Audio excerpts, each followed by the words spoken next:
Brought to you by Leaving the Ring Network. All boxing. Hola, soy Sergio Maravilla Martínez. Esto es livingitthering.com. How you doing? You're with Abner Mares, and you're right here with Leave It in the Ring Radio. This is WBA Super Middleweight Champion Andre Ward, and you're with Leave It in the Ring Radio.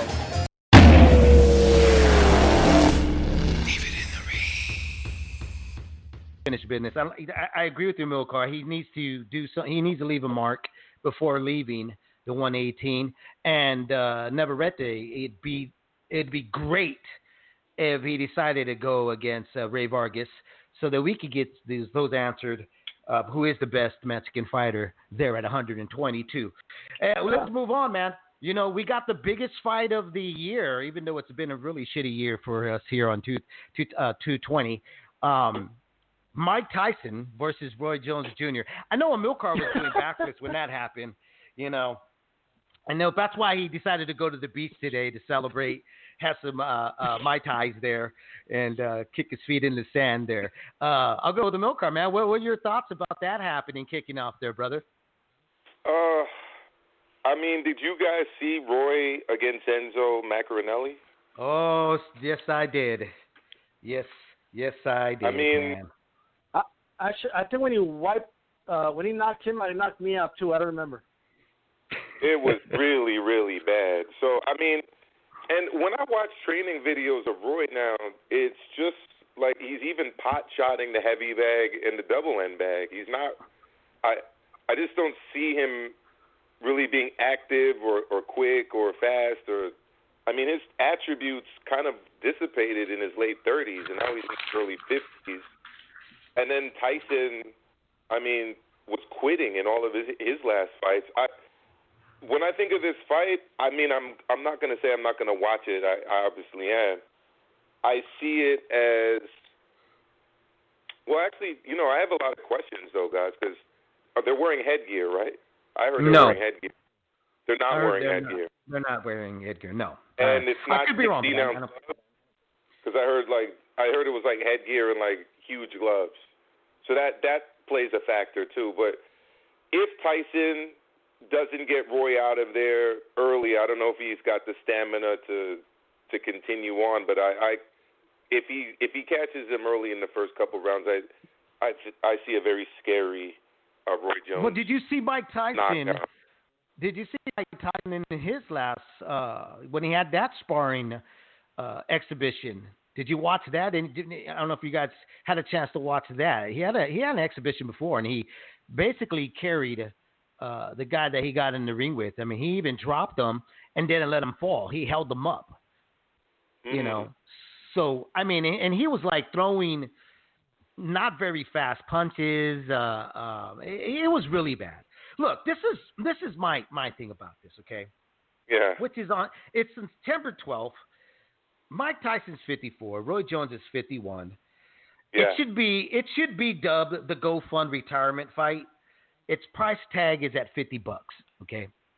Now, this is how funny we are as fight fans. Hashtag Stream City. You know, this is where we're at. We're funny as fight fans. Is that the Showtime schedule gets rolled out. The Charlo get a pay-per-view spot, and Danny Garcia, Errol Spence get a pay-per-view spot. Fight fans are like, great schedule, but really pay-per-view. Oh my God, that lasts us for a day. The next following morning, Mike Tyson, Roy Jones gets announced pay-per-view. That I will pay for. That is awesome. I love that. That just takes me back to the 90s. Like, are you guys kidding me? Then on Friday, on the zone, on the Golden Boy card, a female gets knocked out cold because 7 seconds, right? You know, shouldn't have belonged, shouldn't have been there. And you have these same fans that are screaming, oh my God, this should have never happened. But yet you're celebrating two guys that have no business being back in the ring, especially one of them who's been knocked out not just once cold, but several times cold. That could honestly just one more punch by one of the most devastating KO guys that the world's ever produced, if Mike has a flashback of anything and decides just to whip a mean left uppercut to Roy Jones, that could cost the life of Roy Jones Jr. And Roy Jones. Sorry, go ahead, Dave. No, go ahead. Go ahead. What you're gonna say? I was just gonna say he better hope that the Mike Tyson that fought Kevin McBride shows up. I mean, that's pretty much his only shot. I mean, Roy's knockouts were all scary as fuck too. I mean, they were scary knockouts, man. Yep. The Roy that wanted to fight Mike Tyson was the Roy that beat John Ruiz. You guys remember that? And that's when he was really flirting with the heavyweight division. He went out there, he picked the weakest link out of the heavyweights, and, it was a great performance, but we knew that he had the abilities to beat a John Ruiz, okay? Because, Lennox Lewis was the reigning heavyweight at the time, and he was no way, no how going to get in there, but he was already always flirting with, I want to fight Mike Tyson. Now, this is a way long overdue of it happening here, okay? I just can't seem to get a bit excited about it. I know that some folks are like, well, it's better late than never. Sometimes there's just some fights that it just shouldn't even never happen because of this reason, okay? Now, here's the thing. Let's just – because people are like, but, dude, he looks such in shape. Mike Tyson, have you seen his videos? Mike Tyson, D-Style, have you seen his sparring? Come on, man. The guy looks in great shape, right? Okay. Yeah, he looks in great shape, guys. But here's my other question. Amilcar, how much PEDs do you think this guy's taking right now? Because I don't know about it. Question right out of my mouth. I mean, is he being tested? There's no testing in here. And we're talking about a guy that's been sitting in a goddamn smoke box for how many hours, smoking his ass off, then all of a sudden looks like a fucking chiseled statue? Come on. He was smoking when he signed the contract. Yeah. Yeah, and I definitely think he's juiced. He looks like a guy who's in his 50s that takes testosterone. I mean, have you guys seen Joe Rogan's physique? Oh yeah. Joe Rogan admits he takes testosterone supplementation. I mean, he looks like that. Like he looks like Sylvester Stallone looks. Yep. Or looked. It's not natural for a man at 50 to be looking like that, even though he's a fellow plant-based diet guy. I mean, you don't look like that. It could be natural, but if you would see the guy had listen, Bernard Hopkins has never been tested, so I play this I'm going to say this very lightly. But Bernard's not been known to abuse his body. He's always been known to be kind of a health freak.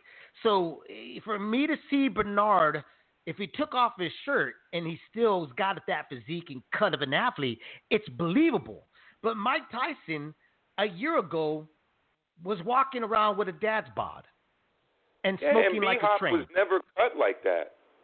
Exactly. That's what I'm saying. Yeah. He was never. He was not. This guy was not known to go sit there and gorge and sit in a smoke box and talk to folks. I mean, Mike has shown his lifestyle. He's shown he's become, hey, you're supposed to, now embrace everything you've created. The guy lived a tough, hard life, but I can't sit back and not say these guys are not juiced out of their freaking minds. Holyfield, oh my God, I want to make a comeback. Did you hear about that, D-Style? Huh? I want to make a comeback. I'll tell you what's going to happen, man. Look, go ahead, bro. Either Tyson's going to knock him out early, and everyone's going to be terrified, and all these casuals that are pumping up this fight are going to turn around and tell us, see, this is what's wrong with boxing. Okay, like you're the ones pumping it up, but right? Or they're going to gas out. Like Tyson's going to gas out after a fucking round. Okay, that dude was hitting the mitts, and the dude's like, I'm there. Dude. Bro, he was on the mitts. 10-second, 15-second clips. He didn't show us he was doing that for a whole round. Yeah, absolutely. And he was kind of falling off a little bit. It's not the old Tyson. Those are heavy edited clips too. But I'll tell you what though. If he lands flush on Roy's going to sleep. There's no other way around it. That's going to be the hardest punch Roy's ever been hit with in his life, right? From any fight he's ever had. So, but like, he's been knocked out repeatedly. Yeah. There's that too. You know, so if something happens to Roy, I don't want to hear all these casuals come out and say this is the problem with boxing, and it ain't the real boxing fans hyping this shit up. Okay, like this is a casual event the way I see it. I'm gonna tune in, you know, and I'm just gonna hope nothing happens to Roy. But there's really nothing good that could happen out of these guys. Like, and let's say Tyson comes out and knocks Roy the hell out. It's gonna be like a scary moment. You know what I mean? If they gas out, you know, it's going to be horrible. Or they're just having like a light sparring session. I mean, really, is it worth paying pay-per-view for a light sparring session? So if they're hugging each other for 12 good. rounds, people are going to complain. Yeah. Well, they're going to complain. People are not going to be happy. People are not going to be happy with this. I mean, you know, they're gassing themselves up for something that it's going to be bad. There's nothing in this that's going to be exciting. And it's going to be a domino effect, Dave. If he knocks out Roy in the first round, they're going to gas him up, and they're going to put him in there with some top 10 heavyweight. Right? Oh my God! Just you can just hear the freaking talks of this guy, of especially commentators, the guys that are going to commentate, who I don't even know who it's going to be yet, but you know it's going to be somebody.